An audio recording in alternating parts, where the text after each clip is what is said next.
the doer who is unbalanced, vulgar, obstinate, deceitful, malicious, indolent, despondent, and procrastinating, he is said to be of the nature of dullness. The first word used to describe a karta, doer, of the mode of tamas, dullness, is ayuktaha, meaning one who is not a yogi, and therefore one whose thoughts are unbalanced. This is a person with fickle thoughts. The next word used is prakrutaha, meaning one who is vulgar, and one who is not cultured. The next word is asikshit, undisciplined. A karta, doer, of the mode of tamas, dullness, is also stadvada, meaning without humility and stubborn. The next is shata, deceitful. Such a person deceives others. He is also neshikrutaha. Srimad Adi Shankaracharya says while defining this, that this is a person who destroys others' livelihoods. If I were to say in simple language, then this is a person who tries to strike other people's stomachs. This is a person who destroys others' livelihoods. He is also despondent and of the nature of being in sorrow. Every time when you see him, he is in sorrow. He is also procrastinating and lazy. He is also dirgha sutri, meaning that his work never gets finished and he keeps prolonging it and prolonging it. What another person does in 4 days, with this person, 4 months have gone and it's not even complete. He is indolent. A karta doer with all these characteristics is of the mode of tamas, dullness, unbalanced, uncultured and uncivilized, obstinate, deceitful, meaning one who keeps thinking in his mind how he can take things from others, malicious, indolent, meaning one who keeps pushing work back and keeps extending work without completing anything, despondent, and procrastinating.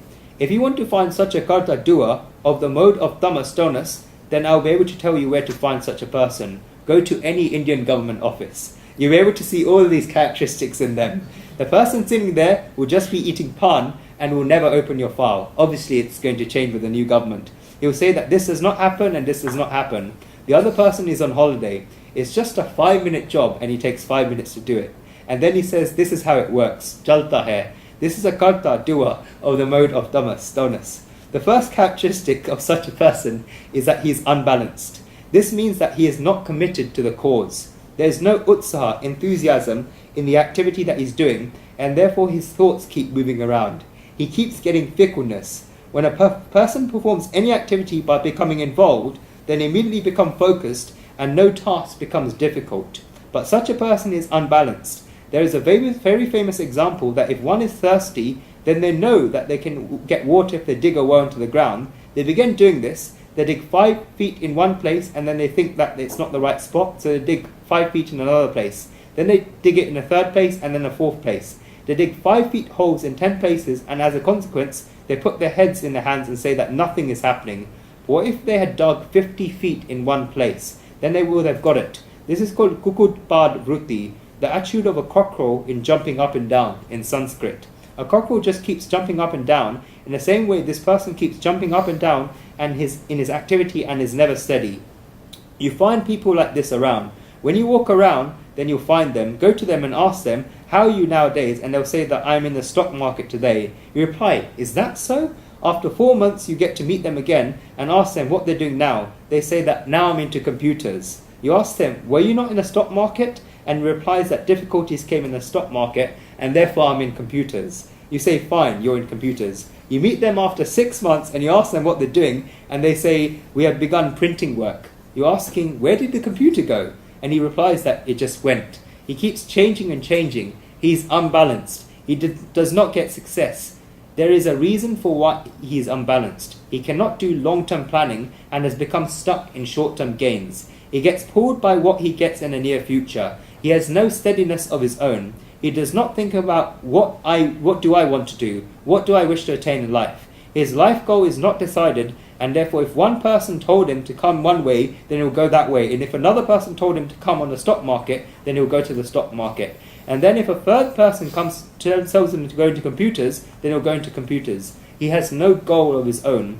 And if the other person tells him that it'll be good, he'll get a lot from a certain place, then he has so much covetousness in him that he'll go to the place where he'll get things quickly. This is the reason why he's unbalanced. This is a karta, doer, of the mode of tamas, dullness. You should go ahead with one thing and be steady with another thing, and then you should diversify. I know people like this who never stay in one place. He does business, that has nothing to do with each other, such as the stock market, computers. We ask him why he's doing all of this, and he says that he's diversifying. But what does he have in the first place? He at least needs a base. He does not have anything and he wants to diversify. He should at least unify in one place and then he should diversify. But he wants to do diversification straight away. Such a karta, doer, of the mode of dullness is also uncivilized, uncultured, and undisciplined. He is obstinate and stubborn. He thinks that what I'm doing is right. He is also deceiving. We should be careful to make sure that these characteristics are not in us. He is deceiving. Many people complain that today in society the number of deceivers has increased. But have we ever thought about what we do ourselves? I have heard it somewhere that one woman came home and said that today the amount of people that deceive others in the stock market has increased. People are doing all of this. We asked her what had happened. She asked that I bought goods from a shop, and together with the goods they gave me a 10 rupee note that was torn apart and put together with sellotape. It will not work anywhere. We told her that let us go and see if it would work at the bank. She replied, is it as if I still have it now and I'll bring it home? I immediately went to the grocers and gave it to them. Therefore, if the first person gave it to her, then he was a deceiver, and if she gave it to others, then it's okay. This was her trying to be clever. How can this work? This is deceitfulness. This is the activity of deceiving others. Guruji remembers another example along with this. He'll tell you about a true event that took place. It was around 25 years ago, and his family had went to live in a new house in Gandhi Valley from Buleshwar.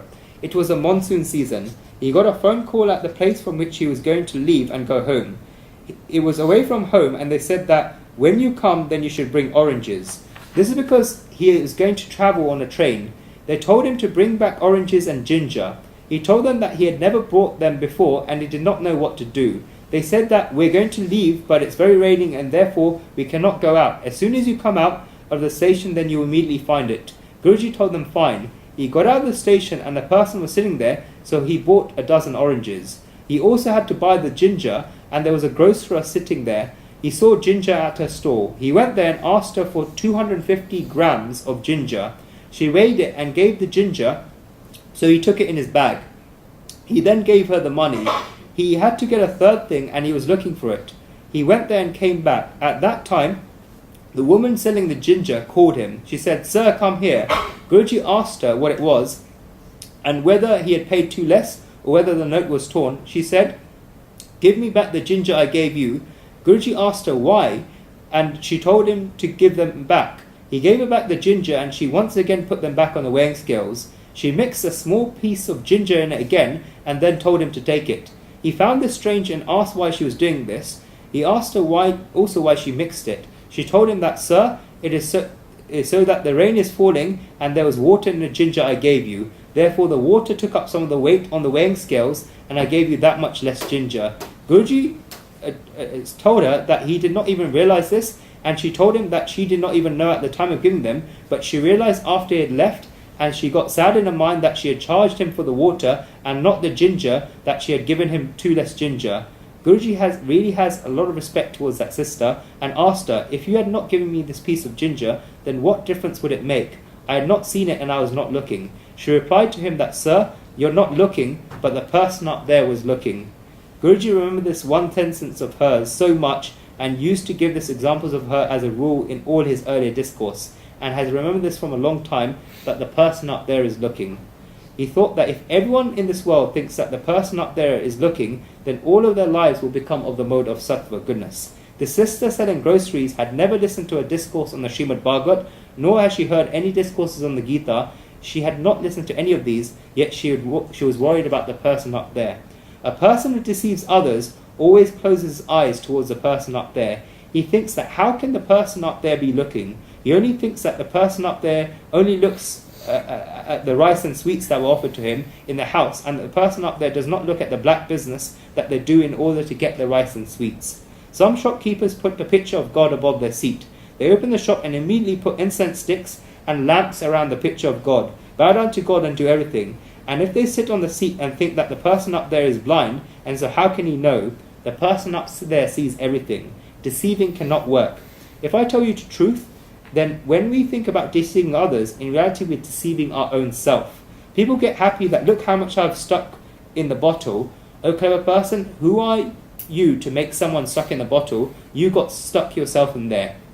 People say that look how much I made them lose all of this, and look how much we took from them. You cannot deceive others in the world without deceiving your own self with a capital S. You cannot deceive others. And in today's times, all the main problems that are there in relation to religion, this should be counted as one of them. Self-deception. In each and every field, people are deceiving themselves. When a cat is drinking milk, then it closes its eyes and drinks the milk thinking that nobody is looking at it, but everyone is looking at it. In the same way, a person who deceives others is in reality deceiving himself. But at the time he thinks that, who will know about this? Everyone will know about this. Are people stupid? Everybody knows about it. You should never regard the other person to be of lesser intelligence, and you should never regard the other person's feelings to still be wrong. If you keep these two things, then you'll be happy in life. What we do is that we consider the other person's feelings to be wrong. When a person comes to us with feelings, emotions and love, then we think that why is he showing us this love? Does he want to take something from us? We consider the other person's feelings to be wrong, and we always underestimate the other person's intelligence. We think that what does he know? I know everything. Turn it around and give a lot of importance to the other person's intelligence, considering them to be more intelligent than you. If you do this, then you'll have to think 100 times before performing a wrong deed. Think that the other person is certainly going to know. Why will he not know? And consider the other person's feelings to be 100%. It is possible that because of the effect of the Kal Yuga, today's age, the fourth age and the age of vice, someone can tell me that, Dhruv, what do you know? People are so bad in today's times. This is possible, and you may even find someone like this, but at that time, if you consider his feelings to be 100%, then it's possible that this person can change. No matter if the other person is giving you fake love, if you give them true love, considering that the other person is giving you true love, then you'll have faith in your true love, and then his fake love will certainly wilt away to the side. Some time may pass, but this is the only way. This is because if he's giving you fake love, and you're giving him fake love in return, then it will be a clash of fake love, and nobody would benefit from it. You should give them true love. A person should not become deceitful. A person who is deceitful finds that his own radiance and splendor gets destroyed. A person who deceives others can never enjoy the bliss in his life. This is because he has always had a psychological fear that I have deceived him, but what if he finds out? You are not even be able to meet that person freely, and if you meet that person freely, you'll not be able to speak to him. You'll not be able to face him. The next characteristic of a karta of the mode of tamas, dullness, is that he is always despondent and sorrowful. If I were to say it from the perspective of today's times, then you'll see two types of kartas, doers, over and over again with the characteristics of being despondent. The first are those with frustration. They say every time they speak that this is frustrating. And the second are people who are depressed. They say that I am depressed. These are two types of despondent people in today's times. If they make a little efforts and do not achieve success, then they say that I am depressed. If you get frustration or depression while performing any activity, then consider that this is a characteristic of the mode of tamas, dullness.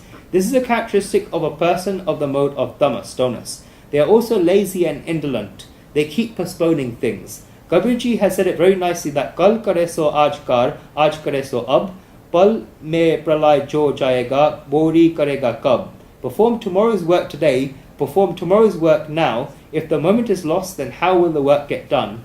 Someone naughtily turned this around so that aaj kare so kal kare so parso, itni bhi jaldi ka hai pyare, jab jitna hai barso barso. Perform today's work tomorrow, perform tomorrow's work the day after tomorrow. Why hurry in life, dear one, when you still have got many years to live? This is indolence and laziness. The next characteristic of such a person is procrastination. He keeps postponing things. He does not do things with utsaha, enthusiasm, and therefore he keeps prolonging this activity. I made Nikita laugh today. I couldn't make her laugh all weekend. I made her laugh today. He keeps prolonging activity, and as a consequence, he himself gets frustrated. Because he himself gets frustrated, he does not feel like taking the work again, and all his activities remain incomplete. And that is why whenever you see such a person, they're always in a tension or in despondency, as described earlier. Why is this? They say that I have this left to do and I have that left to do. I do also have this left to do and I have that left to do. Everything is still left to do for him. And ultimately he concludes that I am unable to do anything. What can we do? He begins speaking the language of crying afterwards. He says that the man proposes and God disposes. O clever person, what need is there of God to dispose you? You yourself are not doing it. Such a karta doer is of the mode of tamas, dullness. If I were to give you a single one example to help clearly differentiate the characteristics of a karta doer of the mode of sattva, goodness, a karta doer of the mode of rajas, passion, and the karta doer of the mode of tamas, dullness, then let us take, for example, the activity of going to the temple. Look at exactly at what the difference between the three is. A karta doer of the mode of tamas, dullness, goes late. He knows that the worshipping finishes at 7:30 p.m. and therefore he leaves his house at 7:25 p.m. The temple had been open for worship since 6 p.m., but he was so stuck in other activities, and if he's not stuck in those activities, then he's sitting there lying lazily, and then he wakes up at 7:10 p.m. and realizes that the temple is going to close at 7:30 p.m. It turns 7:25 p.m. and he runs and runs and runs. He bumps into 2 or 3 people, either swears at them or listens to them swearing at him, and after doing this, he reaches the temple in the end. Even after reaching the temple, when one enters the temple, then they should look at God, but he's looking around him to see how many people come. This is a karta doer of the mode of tamas, dullness. A karta doer of the mode of rajas, passion, reaches the temple, and if the temple is to open at 6 p.m., then he begins jumping up and down at 5:30 p.m., saying, I want to go to the temple, I want to go to the temple, come on. He does this and makes other people run around. He gives sorrows and difficulties to others and tells them, hurry up, do you know that we have to go? Do this. He does all of this and goes running to the temple. After entering into the temple, he just stands at the door and spends that half an hour of time speaking to others in the courtyard of the temple. He found someone from the market and found another person. God is sitting there waiting for him, thinking that if he comes, then I'll let him do worship. This is a characteristic of a karta of the mode of rajas, passion. From the beginning, he is impatient, and in the rush, when the time to do the work comes, then he gets distracted or goes late. This shows us the different types of the modes of sattva, goodness, rajas, passion, and tamas, dullness.